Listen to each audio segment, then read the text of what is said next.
ኢየሱስ ያድናል የሚል መሪ ቃል መጽሐፍ ቅዱስ ውስጥ የለም። የሰማችሁ ነው? ታክሲ ውስጥ ነው ያለው። በፓስተር ስም አይወጣም። በቃ አይወጣም። በእነሱ ስም ካልወጣ በእኛ ቅዱሳን ስም ግን ይወጣል። እየጮኸ ነው የሚወጣው ብንትን የሚለው። ይሄ የቀናተኞች ጥያቄ ነው። በቅዱሳን ስም፣ በእመቤታችን ስም፣ በማርያም ስም ሰይጣን ይወጣል። አንድ ጊዜ ድኛለው የሚባል ፕሮፓጋንዳ የለም። መዳን ሁል ጊዜ በህይወታችን የሚነገር የምንወድቅ የምንነሳበት ነው። በዚህ መሃል ደግሞ ቅዱሳን መላእክትን፣ ጻድቃን ሰማዕታትን በአማላጅነታቸው የምንማጸንበት ነው። መጽሐፍ ቅዱስ የሚለው በኢየሱስ ክርስቶስ ስም ነው ፈውሱ የሚለው።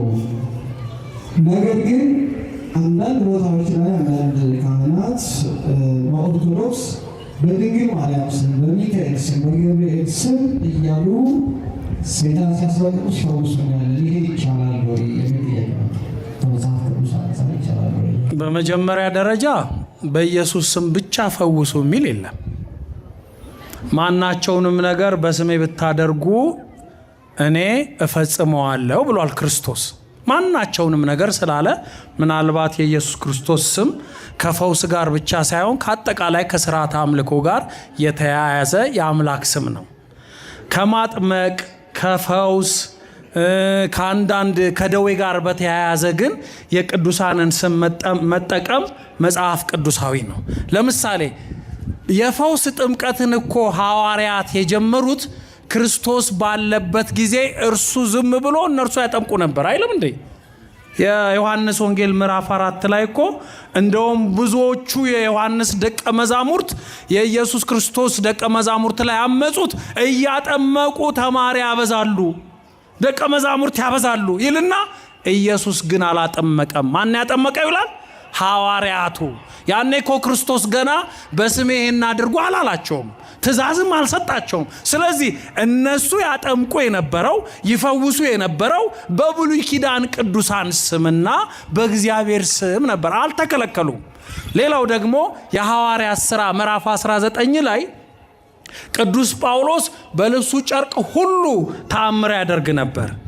አንድ ሰው መጥቶ አሁን የማቴዎስ ወንጌል ላይ እንደተጻፈው ኢየሱስ ክርስቶስን ወይንም የክርስቶስን የልብስ ዘርፍ የነካች አንዲት ደም የሚፈሳት ሴት ደሟ ቀጥ ብሏል። የክርስቶስን ምን ስለነካች? ልብስ። የክርስቶስን ልብስ ብቻ ማለት አይደለም ግን የሐዋርያትንም ልብስ መንካት ፈውስ ያመጣል ማለት ነው። የቅዱሳንንም ልብስ መንካት ፈውስ ያመጣል ማለት ነው። የሐዋርያት ሥራ ምዕራፍ 19 ላይ ቅዱስ ጳውሎስን የልብሱን ጨርቅ እየነኩ ይፈወሱ ነበር፣ በጥላውም ይፈወሱ ነበር ይላል። ክርስቶስ በጥላው አልፈወሰም፣ ጳውሎስ ግን ፈውሷል። ጳውሎስ ይበልጣል ማለት አይደለም። ጳውሎስ እንዲፈውስ ግን ቅዱስ ጳውሎስ እንዲፈውስ ስልጣን የሰጠው ጸጋ የሰጠው ችሎታ የሰጠው ግን ማን ነው? ኢየሱስ ክርስቶስ ነው። ታዲያ የጳውሎስን መፈወስ አይቶ ውጣ ሲለው ሲወጣ፣ ሰይጣን ሲወጣ አይቶ የአስቄዋ 7 ልጆችም በጳውሎስና በኢየሱስ ስም ማውጣት እንጀምራለን ብለው ማምታታት ሲጀምሩ ሰይጣኑ ነቃባቸው። ምን አለ? እንዴ እናንተ ጠንቋይ አይደላችሁ እንዴ? ኢየሱስንም አውቀዋለሁ አለ። ማ? ሰይጣን። ጳውሎስንም አውቀዋለሁ፣ እናንተ ግን ከኔ ጋር አብራችሁ ሟርተኞች ናችሁ፣ አልወጣም አላቸው። ቀጥቅጦ እዛ አፍንጫቸውን አላቸው። መጻሕፍቶቻቸውም ተቃጠሉ። ሰይጣን ራሱ መቼ ይወጣል? አሁን እኮ እየወጣ ነው አይደል እንዴ? በቅዱሳን ስም እየወጣ ነው። በፓስተር ስም አይወጣም። በቃ አይወጣም እንዴ? በእነሱ ስም ካልወጣ በእኛ ቅዱሳን ስም ግን ይወጣል። እየጮኸ ነው የሚወጣው ብንትን የሚለው። ይሄ የቀናተኞች ጥያቄ ነው። በቅዱሳን ስም፣ በእመቤታችን ስም፣ በማርያም ስም ሰይጣን ይወጣል። ኢየሱስ ክርስቶስ ምን አለ ለደቀ መዛሙርቱ? እናንተን የተቀበለ እኔን ተቀበለ፣ ከእናንተ ከታናናሾቹ አንዱን የተቀበለ እኔን ተቀበለ። ነቢይን በነቢይ ስም የተቀበለ፣ ጻድቅን በጻድቅ ስም የተቀበለ የጻድቅ ዋጋ አይጠፋበትም። በኤልያስ ስም በል፣ በጳውሎስ ስም በል፣ በአብርሃምም ስም በል፣ እንኳን የተልካሻውን ሰይጣንን ሌላ ተአምር ማድረግ ትችላለህ። በቅዱሳን ስም ሰይጣን እየቀና ነው። ክብር ምስጋና ለመድኃኔዓለም ይሁን። አዎ በቅዱሳን ስም ሰይጣን ይወጣል ነው። ልጆች አሏት የሚለው የእኛን ትምህርት ተቀብለዋል ኦርቶዶክሶች ይሉናል። ፕሮቴስታንቶቹ ሁሉ የጠየቀ ልጅ አለ የኛ ልጅ ማለት ነው። እሺ ልጆቿ እኮ እኛ ነን። ኢየሱስ ክርስቶስ አንድያ ልጇ ነው። እኛ ደግሞ የቃል ኪዳን ልጆቿ ነን። በመስቀሉ ስር ዮሐንስ እነሆ ልጅሽ ተብሎ ተሰጥቷታል አይደል? ይሄ እኮ ማለት በስጋ ወለደችው ማለት አይደለም። በመስቀሉ ስር መከራ የተገኘ ልጅ ነው። ዮሐንስ ራእይን የጻፈው ማን ነው? ዮሐንስ ራሱን ልጅ አድርጎ እኮ ነው ዮሐንስ የጻፈው። ምን ብሎ? የእመቤታችን የቃል ኪዳን ልጅ ነው። ማን ነው ዮሐንስን ልጅ እንዲሆን ለድንግል ማርያም የሰጠው? ኢየሱስ ክርስቶስ። በመስቀሉ ስር እኮ ዮሐንስ ወንጌላዊ እኮ እናቱ ማርያም ባኦፍልያ የምትባል ነበረች። እሷ ተሰርዛ የቃል ኪዳን እናት ድንግል ማርያም ተሰጠችው። ለነገሩ ይህንን የሚጠቅሱ ሰዎች መጽሐፍ ቅዱስ የማያውቁ ያልተማሩ፣ እንኳን መጽሐፋዊ ሜዳዊ ዕውቀት የሌላቸው ሰዎች ናቸው ይህን ጥያቄ የሚጠይቁት። ምክንያቱስ ዮሐንስ እኮ እየተረጎመ ያለው ወንጌላዊ ዮሐንስ ራእዩን ሲጽፍ እዚህ ላይ እኮ ዘፍጥረት ምዕራፍ 3 ነው የተረጎመው። ዘፍጥረት ምዕራፍ 3 ከቁጥር 15 ላይ እግዚአብሔር ምን አለ? እባቡን ምን አለው? እባቡን ዘንዶም ምን አለው? ባንተና በሴቲቱ መካከል። ባንተና በማን መካከል? በሴቲቱ መካከል ጠላትነት አኖራለሁ አለ። ይህም ብቻ አላለው፣ በዘርህና በዘሯ ይላል እኮ። በዘርህና በዘሯ መካከል ጠላትነት አለ። እኛ የድንግል ማርያም ዘሮች ነን። የድንግል ማርያም ብቸኛ ልጅ ኢየሱስ ክርስቶስ ነው፣ አንድያ ልጇ። እኛ ግን የቃል ኪዳን ልጆቿ ነን፣ የድንግል ማርያም ዘሮች ነን። አዎ ሰይጣን ያሳድደናል።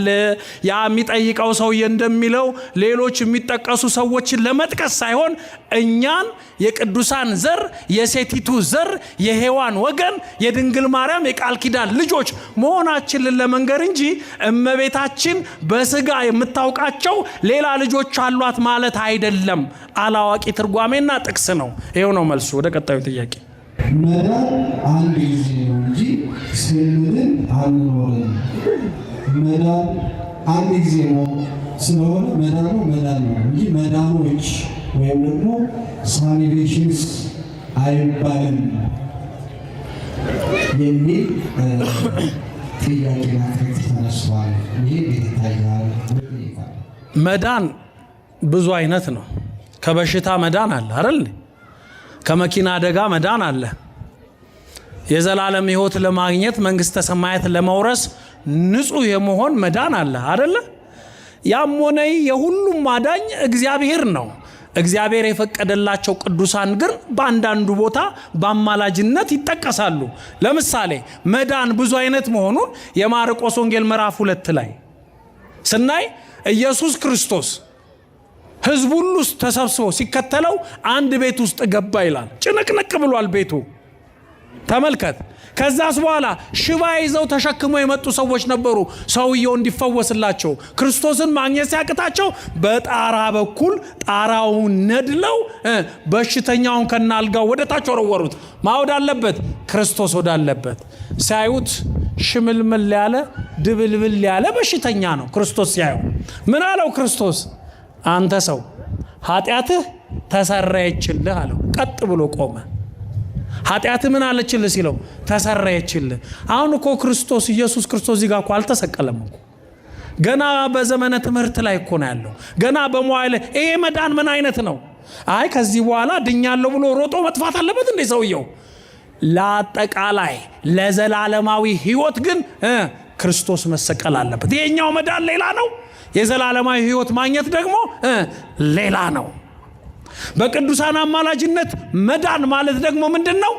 ኢየሱስ ክርስቶስ በተለይ የዛሬው ትምህርት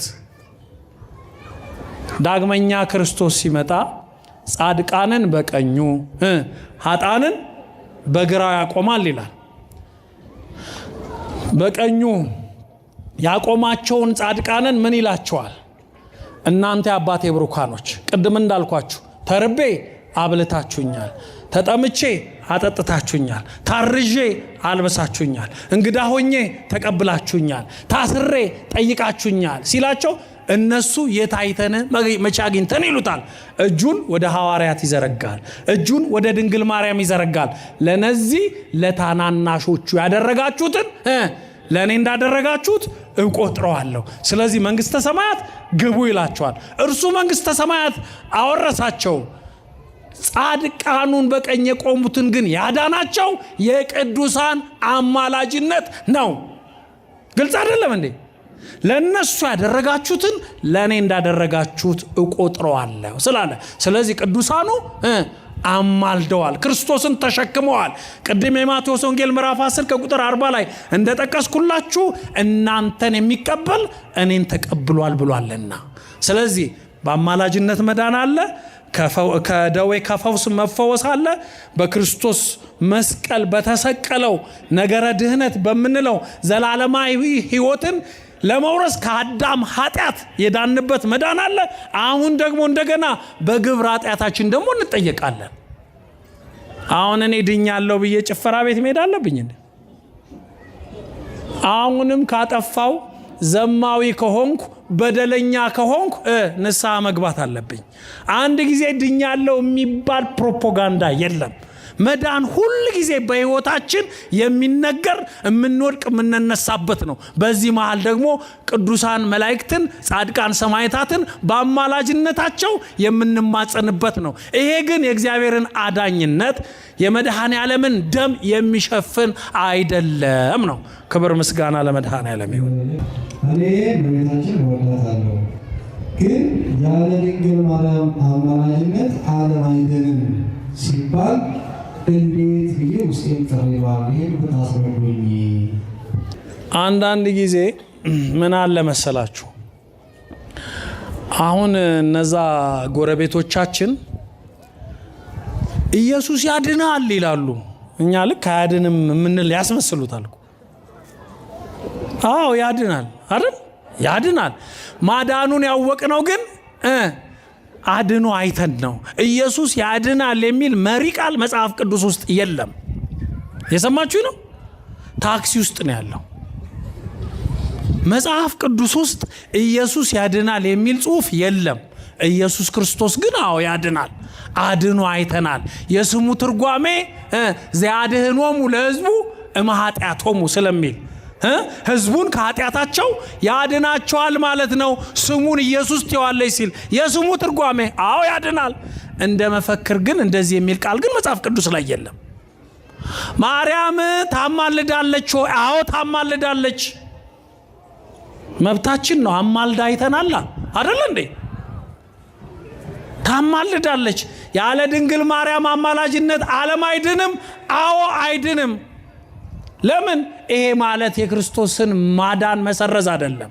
ቅድም ነግሬያችኋለሁ እኮ የማቴዎስ ወንጌል ምዕራፍ 19 ከቁጥር 20 ጀምራችሁ ብታነቡ 12ቱን ሐዋርያት በ12ቱ ነገደ እስራኤል መንበር ላይ አስቀምጬ ፈራጅ አድርጋቸዋለሁ ይላል አይደል እንዴ? እመቤታችን እኮ ከሐዋርያት ትበልጣለች። በምን? በአማላጅነት። ታዲያ ለነዚህ ለታናናሾቹ ያደረጋችሁትን ለኔ እንዳደረጋችሁ ቆጥራለሁ ማለት እነሱ ስላማለዷችሁ አድኛችኋለሁ እያለ እኮ ነው ኢየሱስ ክርስቶስ። ያለ ቅዱሳን አማላጅነት፣ ያለ ድንግል ማርያም አማላጅነት ፍርድ እንዳልተሰጠ በዳግም ምጽአት ታሪክ ታይቷል። ከነዚህ ከታናናሾቹ ሲባል እኮ እመቤታችን አንዷ ደቀ መዝሙር ናት፣ አንዷ አማኝ ናት። ያውም ከሐዋርያት በላይ አማኝ እምታጽናናቸው ንጽሕት የሆነች ቅድስት የሆነች ድንግል የሆነች ንጽሕናዋ፣ ቅድስናዋ፣ ድንግልናዋ መልአክ ስላበሰራት የመጣ አይደለም። ንጽሕት ስለሆነች ነው መልአክ ያበሰራት። ቅድስት ስለሆነች ነው መልአክ ያበሰራት። ድንግል ስለሆነች ነው መልአክ ያበሰራት። ስለዚህ አዎ ድንግል አማላጅነት የሚለው እኮ ትንሽ ነው፣ እናትነት ይበልጣል እኮ። የእግዚአብሔር እናት መባል ከባድ አይደል እንዴ? የሀገር መሪዎች እናት አሁን እንዳንተ እናት እኩል ይታያሉ? ሞኝ እንፈልግ። እንዳንተና ቀበሌ ሄደው በእግራቸው ሄደው ቀበሌ መታወቂያ ያወጣሉ። ወረፋ ጠብቀው ስኳር ይገዛሉ። እንኳን የሀገር መሪ እናት የመቶ አለቃ እናት ምክትል መቶ አለቃ ናት። በጥፊ ነው የምትለ።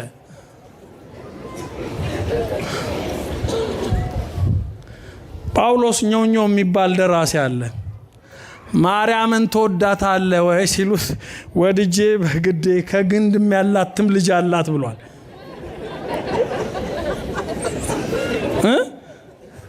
ወድጄ በግዴ ብሏል። ወስብሐት ለእግዚአብሔር ወለወላዲቱ ድንግል ወለመስቀሉ ክቡር አሜን።